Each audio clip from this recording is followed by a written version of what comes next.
So my wife and I went to an auction. I think we got the world's cheapest mini excavator.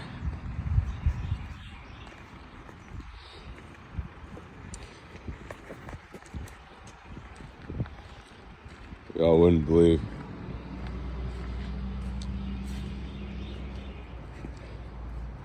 It's AGT Industrial QH12.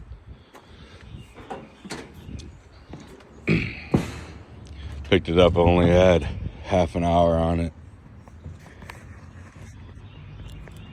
But now it's got 1/8 of a tenth of an hour, 8/10.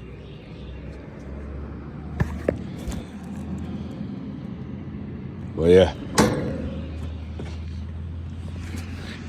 $1,000.